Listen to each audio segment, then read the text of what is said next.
se o áudio está chegando bem aí. Agora sim, bispo. Muito bem. Então, bom dia a todos do Brasil, no mundo inteiro. Um feliz Natal. Né? Espero que tenha sido para todos e com certeza acredito que foi. E agora eu quero trazer para vocês uma mensagem daquilo que Deus tem falado conosco ao longo desses dias. A Bíblia fala que nós temos que estar na presença de Deus. Aliás, foi essa a orientação que Deus ele deu para Abraão.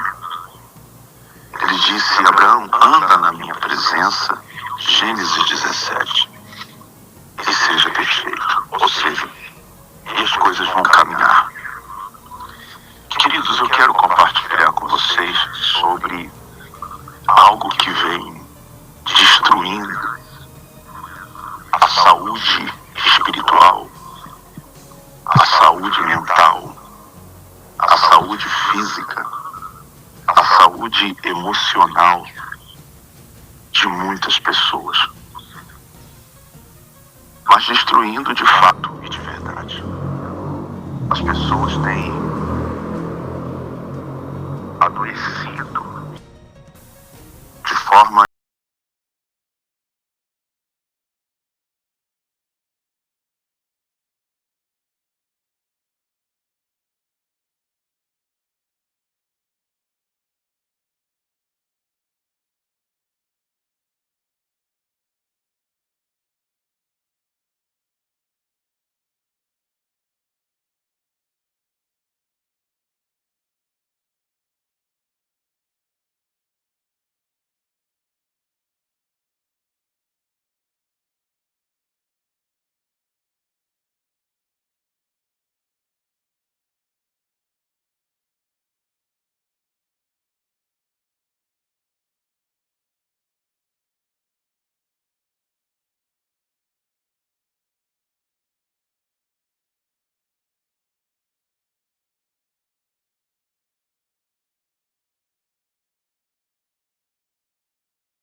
vida quanto ao que haveis de comer ou beber, nem pelo vosso corpo,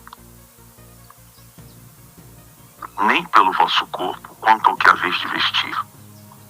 Não é a vida mais do que o alimento, e o corpo mais do que as vestes, diz o texto. Observai as aves do céu. Não semeiam, não colhem, nem ajuntam em celeiros.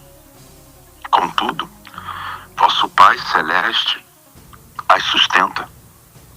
Porventura não valeis vós muito mais do que as aves? Qual de vós, por ansioso que esteja, pode acrescentar um côvado ao curso da sua vida?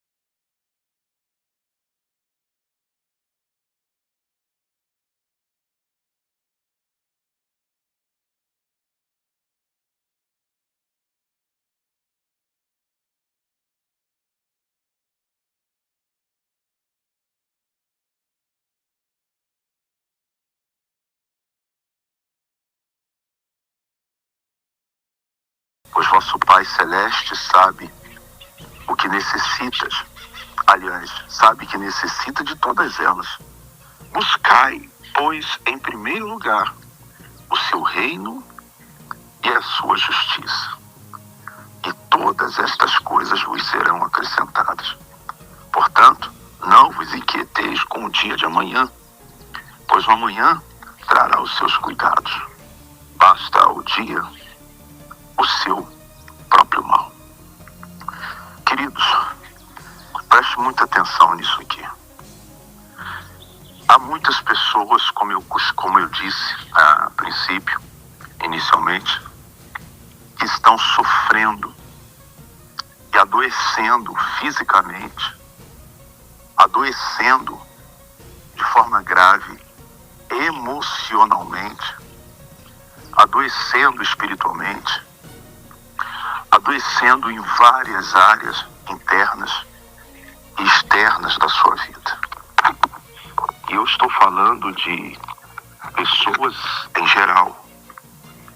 Eu estou falando de pessoas tanto no âmbito de altar, como pastores, como bispos, como autoridades que pregam a palavra, como também falo de pessoas que vivem suas vidas normais, homens que sentam num banco, numa cadeira de uma igreja, mulheres, e vivem a fé em Cristo, além daqueles que vivem uma vida secular. O que eu quero dizer é onde o Espírito Santo ele quer chegar. É que a ansiedade ela tem tomado conta do coração e da vida de muita gente. Pessoas que ser de Deus, pessoas que dizem que acreditam em Deus e na sua palavra, pessoas que vivem a fé, mas também vivem a ansiedade, a preocupação exagerada com o dia a dia, com as situações, com os problemas que não vão deixar de surgir. E essa ansiedade tipo, e agora? O que eu vou fazer? Meu Deus, nós temos que tomar muito cuidado para não vivermos sendo de Deus como se não tivéssemos Deus. Será que Deus ele não tem o controle de tudo? Será que Deus ele não sabe de todas as coisas? Às vezes a pessoa se preocupa porque perdeu alguma coisa que ela não queria perder. Ou às vezes a pessoa ela se preocupa de uma forma tão grande porque ela não conseguiu fazer o que ela queria fazer. Porque ela não conseguiu chegar no dia que ela queria chegar. Você vê pessoas perdendo completamente o juízo, porque às vezes perdeu um voo. Ela foi para o aeroporto, foi para uma rodoviária e calhou dela perder aquele voo. E ela simplesmente quase que se mata. Fica angustiada, revoltada. Eu não podia ter perdido esse voo. Deus, por que o Senhor deixou eu perder esse voo? Pessoas que às vezes têm um negócio que ela fez e o negócio não saiu como ela queria que saísse. Não aconteceu do jeito que ela tinha planejado. E isso é um perigo. Porque nós vamos viver como se nunca tivéssemos Deus. Você vê que a pessoa sem Deus, ela vive todas essas aflições à flor da pele. E o pior é que após um sentimento desse, a pessoa ela pode cometer o grande erro de culpar a Deus. Esse é o pior. Por que o Senhor deixou isso acontecer? Inclusive até um assunto, um certo tanto, que ele circula em forma de tabu nos dias de hoje, não nos dias de hoje, mas já há muito tempo, quando se fala acerca da morte. Então muitas pessoas já nem falam tanto, mas isso é um fato. Quantas pessoas agem de forma revoltante ou revoltada após a perda de alguém, de um ente querido, de uma pessoa querida. Ele não podia ter morrido porque Deus deixou ele morrer. São muitas vezes frases que acabam sendo perigosas para nós. O dia de amanhã nem chegou e você já está sofrendo pelo dia de amanhã. Ai, meu Deus, e amanhã? E amanhã? Como é que vai ser? Eu não estou dizendo que nós não devemos ter preocupações comuns, normais, dado aos nossos deveres, dado às nossas obrigações. Mas nós não podemos também ir além. Você vai até onde você pode ir. E depois daí, Bispo Luciano, é Deus que vai por nós. O texto não disse: eu tenho cuidado de vocês. Pare para pensar, meu irmão querido e minha irmã. Se Deus não tivesse te ajudado, com todos os seus trancos e barrancos, você não teria chegado até aqui. Nenhum de nós teríamos chegado até aqui. Então, às vezes, ficamos reclamando porque não deu certo uma coisa que a gente queria tanto que desse certo.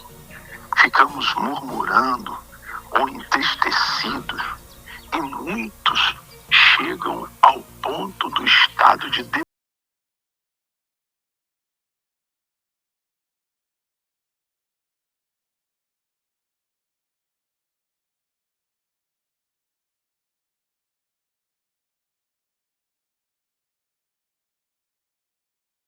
uma amizade que você achava que deveria ser para sempre e em algum momento ela teve que acabar. Queridos, existem coisas que você não vai entender agora, que eu não vou entender agora, que nós não vamos entender agora. Existem coisas que acontecem hoje e nós só vamos entender lá na frente, quando Deus achar que é o tempo, que é o momento. O meu dever e o seu é sermos frios ao ponto de podermos dizer para nós mesmos: se Deus não cuidar, não somos nós que vamos cuidar mais do que Ele. Se Deus não fizer, não somos nós que vamos fazer mais do que Ele. Se não aconteceu, não é que eu estou incentivando você a entrar num estado de conformismo. Não há nada a ver. O que eu quero é que você amadureça, porque senão você vai acabar se matando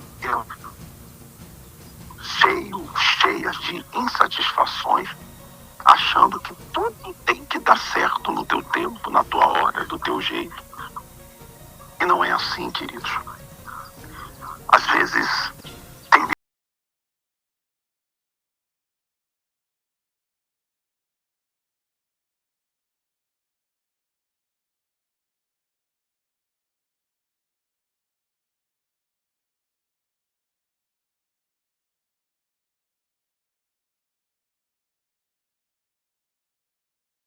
emprestado a ela. Escute bem essa história, eu já contei ela em algum momento, mas talvez você não tenha ouvido. Ela pediu um dinheiro emprestado, uma amiga pediu um dinheiro emprestado a ela. E ela prontamente foi lá e emprestou esse dinheiro para esta amiga. E a amiga disse: olha, daqui a 2 dias eu te devolvo. E tudo bem. E passou o primeiro dia, e o segundo. E esse dinheiro não veio.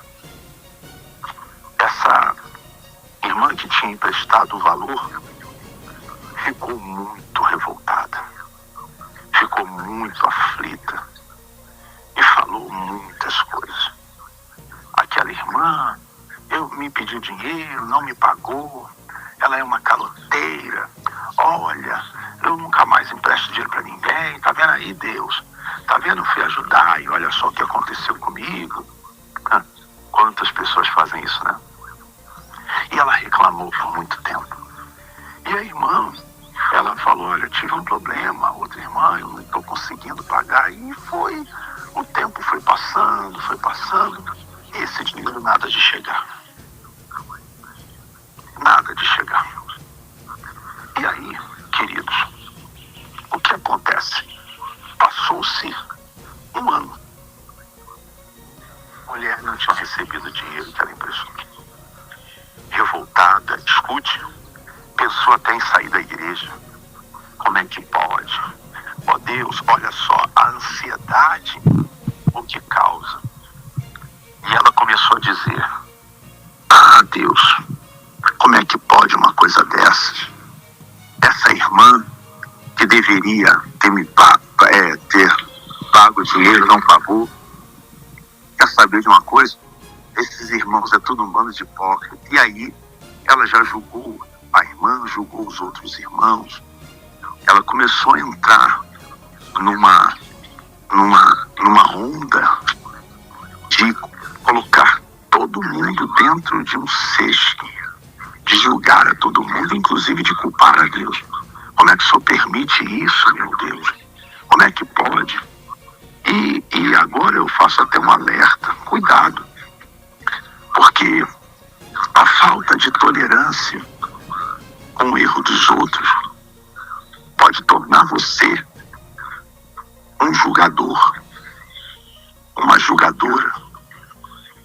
E a Bíblia diz: não julgueis para que não seja julgado. Cuidado. E ela começou a disparar durante esse tempo inteiro. Se afastou daquela igreja, saiu, quis ir para outra igreja, olha só. Porém, essa pessoa tinha um filho. E esse filho se envolveu com as drogas. Escute bem a história. Esse filho se envolveu com as drogas a ponto de começar a vendia as coisas de dentro de casa para poder comprar as drogas lá na biqueira, na boca de fumo, como você quiser chamar. Essa mãe estava desesperada e ela, num dado momento, falou: meu Deus, o que eu vou fazer para tirar esse menino disso? Só que a situação ela ficou pior. O que aconteceu? Aquele menino fez uma dívida com os traficantes de drogas. E os traficantes juraram ele de morte. Isso já tinha se passado mais de 1 ano e meio do dinheiro que ela emprestou a uma determinada irmã que não tinha pago ainda. Muito bem. Os traficantes foram até a casa dela e disse a ela: para pagar a dívida do seu filho, ele paga, eu não sei o que vai fazer. Não sei. Mas, se isso não acontecer, nós vamos matar o seu filho. Aquela mulher entrou num desespero, porque ela não tinha o dinheiro para pagar a dívida do filho. E ela estava desesperada. Imagine uma mãe tendo seu filho jurado de morte. Você deve imaginar, você que é mãe, você que é pai. Conclusão. Passou o primeiro dia da promessa dos bandidos de matá-lo. E ela pedindo a todo mundo dinheiro. Ninguém estendia a mão para ajudá-la. Até que, no final do dia, por volta das 22 horas, alguém bate palma no portão daquela mulher. Ela pensou: deve ser os bandidos. Mas quando ela olhou pela janela, ela viu que era aquela irmã. Lembra dela? Aquela que tinha há mais de 1 ano e meio atrás pedido dinheiro emprestado. Ele prometeu de pagar em 2 dias e não conseguiu. Pois é. Essa essa irmã, às 10 da noite, um dia antes de vencer a promessa, o juramento dos bandidos, ela batia na porta dessa irmã. E essa irmã, olhando da janela, viu, falou: meu Deus, o que ela está fazendo aqui uma hora dessa? E foi lá atendê-la. Ela disse: minha irmã, eu queria, desculpa o horário, mas eu queria te pedir desculpas, porque há 1 ano e meio, mais um pouco, você tinha me emprestado um valor. E eu prometi te pagar em 2 dias. Mas infelizmente, daquele dia em diante, aconteceram tantas coisas na minha vida, eu não consegui te pagar, minha irmã. Mas essa dívida, essa obrigação minha para com você, nunca saiu do meu coração. E agora, no primeiro momento que o valor correspondente à dívida chegou nas minhas mãos, após esse 1 ano e meio, eu não pensei 2 vezes. Eu vim pagar você. E o valor que ela tinha que pagar era exatamente o valor que o filho dela devia na tal da boca de fundo. E sabe o que aconteceu? Ela recebeu, pagou os bandidos, e o filho dela então foi.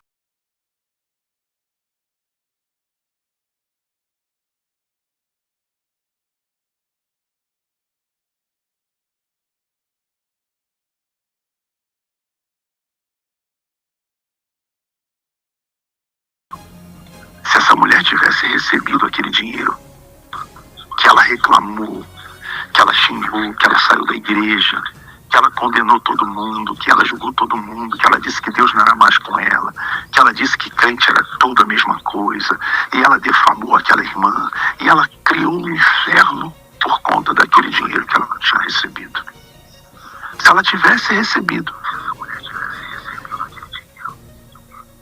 eu garanto a você que essa história não estava sendo contada dessa forma.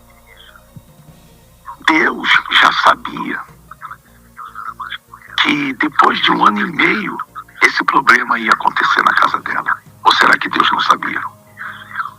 Será que Deus já sabia que o filho dela, depois de 1 ano e meio, se envolveria com drogas, teria uma dívida dentro de uma boca de fumo e seria então jurado de morte? É lógico que Deus sabia. Será que Deus também já sabia que quando isso acontecesse, ela não ia ter dinheiro? E ninguém emprestaria a ela? Então, será que Deus não sabia que acontecendo isso, o filho dela acabaria sendo morto? E ela perderia o filho? Será que Deus já sabia de tudo isso? Lógico que Deus sabia, queridos. Lógico que Deus sabia. Ela é que não sabia. Eu e você é que não sabíamos. Ou seja, nós não sabemos o dia de amanhã. Mas Deus sabe. Ele disse: eu guardo você, embora às vezes não pareça, mais do que os animais. Eu guardo você mais do que qualquer espécie criada por mim. Você é a primícia da criação de Deus. Nós somos. Então, Deus ele já tinha dito: olha, eu não vou permitir que ela pague agora, porque esse valor daqui a 1 ano e meio vai salvar a vida do filho dela. Tem coisas que Deus não permite. Às vezes a gente se alegra dizendo: é isso, é agora, vai ser desse jeito. E a gente, do nosso jeito, da nossa maneira de pensar, da nossa maneira de ver, tão raso, tão curto, que a visão do homem é muito curta. A nossa visão, ela só vai até ali, gente. Nós não enxergamos nem depois da parede. E às vezes a gente fica tão assim: por que eu estou aqui passando por isso? Por que eu estou aqui vivendo isso? Olha só, e às vezes cometemos o erro de olhar para a vida do outro. Ah lá, fulano está melhor, fulano está vivendo que eu não estou. E às vezes você se desespera porque fica ouvindo o que os outros falam. E olha só o que aconteceu com Jó. Os amigos julgavam: Jó, para você estar assim, é porque você deve estar em pecado. Jó, isso não estaria acontecendo se Deus fosse contigo. Tem alguma coisa errada. Fulanos estão melhores do que você. Eu mesmo estou melhor do que você. Então, as pessoas falavam. Mas nenhum deles sabiam o que Deus tinha lá na frente para Jó. Oh, minha irmã e meu irmão, você não sabe o que Deus tem lá na frente para você. Nós não sabemos o que Deus tem lá na frente para nós. E aí cometemos erros presentes de chorar, de querer: eu vou sair da igreja, não é possível, eu não quero mais saber dessa fé. Eu não faço, fulano, e você julga pessoas, e você se como é que se diz? Você mete os pés pelas mãos. Jó permaneceu firme e fiel. E disse: amém. Uma hora isso vai passar. E passou. E o Jó teve tudo em dobro. E os amigos falaram o quê? Hein? E se Jó tivesse desistido da fé?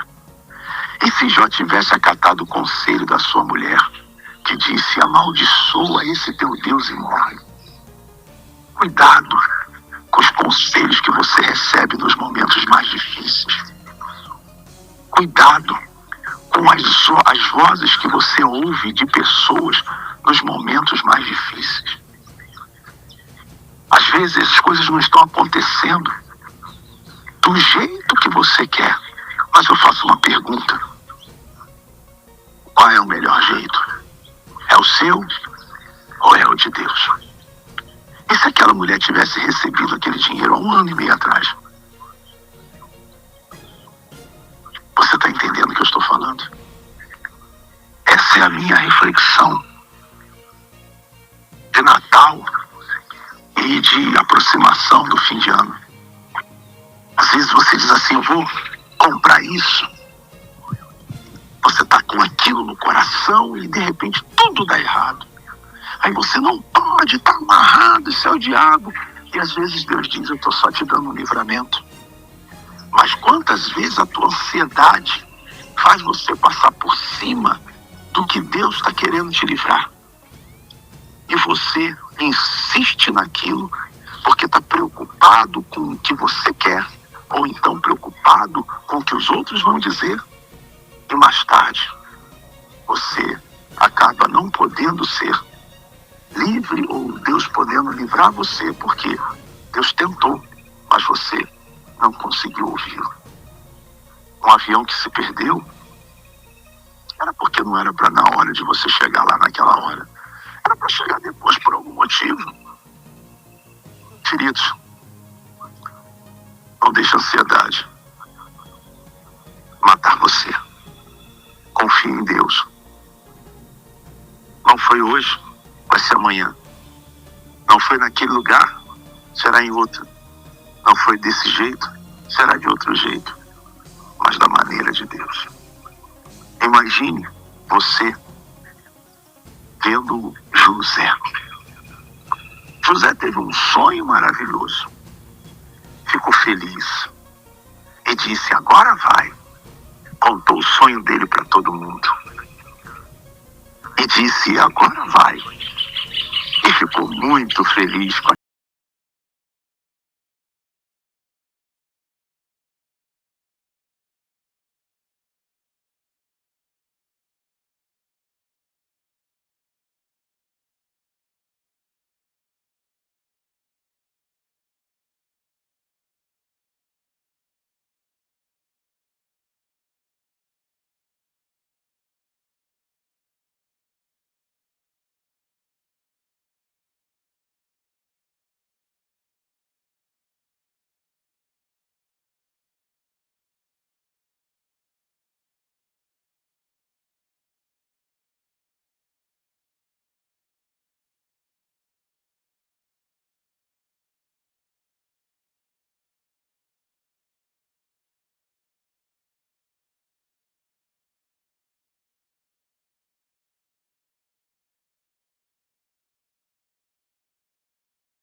e glorioso de Deus.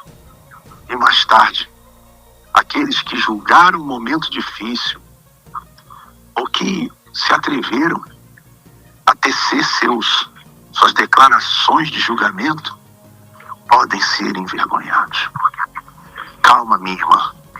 Calma, meu irmão. Não fique reclamando porque não aconteceu do jeito que você queria. Deus está no controle da minha vida, da sua vida, da nossa vida. Descansa e diga: paciência. Não tenho, não consegui, não vai ser agora, não foi do jeito que eu pensei, mas vamos resolver. Deus proverá.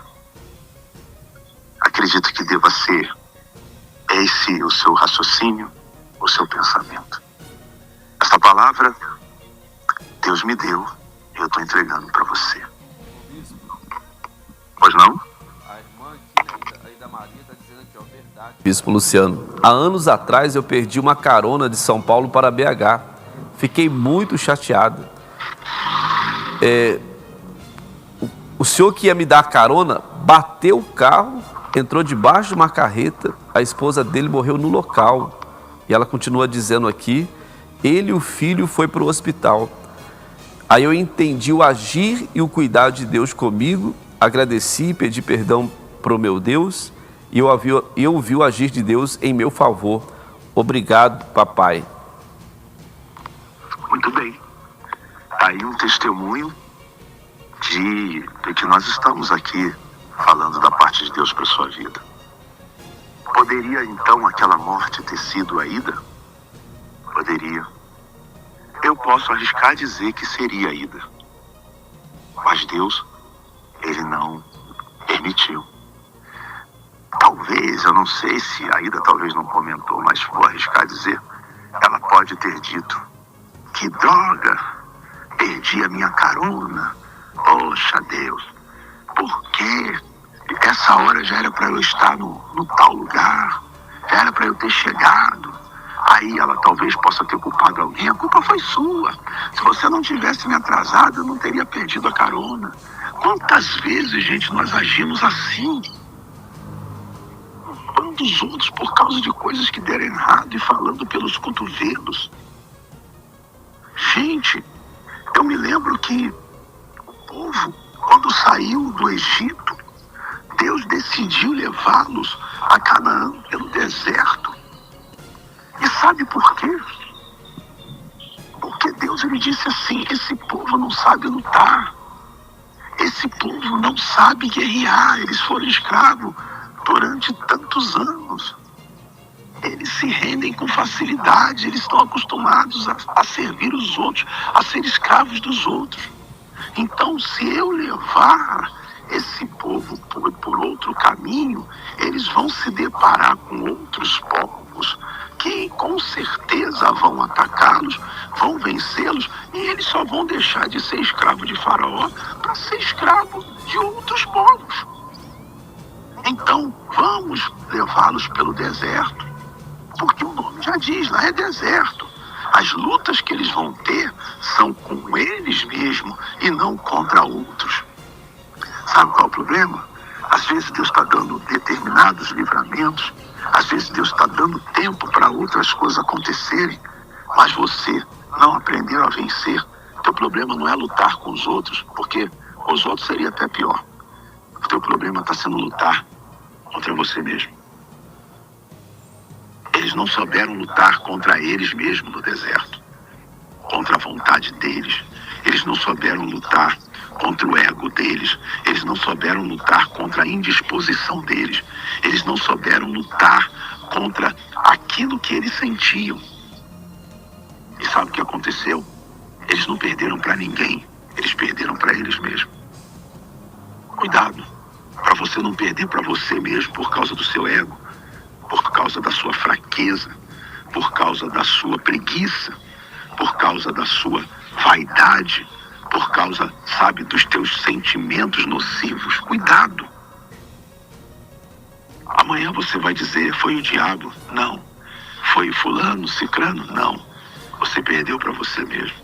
Eles perderam para eles mesmos no deserto. Não souberam lidar com as situações que vinham permitidas por Deus para amadurecê-los, para prepará-los. E muitas vezes Deus está permitindo coisas que não é castigo, que não é sofrimento, nem abandono. É preparo. É Deus te preparando para que quando chegar o momento do cumprimento da promessa, você esteja pronto para lidar, para administrar e para tirar proveito daquilo. Bom, a palavra está dada. E, inclusive, eu peço que depois a produção separe esta palavra, coloque ela ao decorrer do dia e me mande essa palavra aberta, por favor. Queridos, também quero informar que teremos o nosso culto domingo agora, aqui na nossa sede do Brás. Eu vou estar no Brás às 6 da manhã, com a unção do abraço, a entrega das águas, e começando o nosso culto às 8. Em seguida, estarei às 10 horas em ponto, num propósito muito poderoso em Santo Amaro, na zona sul de São Paulo, na nossa sede de Santo Amaro. E depois, às 3 da tarde, em Campinas, numa grandiosa concentração, nos preparando para a grande Santa Ceia, nos preparando exatamente para a grande vigília, que será no dia 31, e informando que não será no Templo Novo.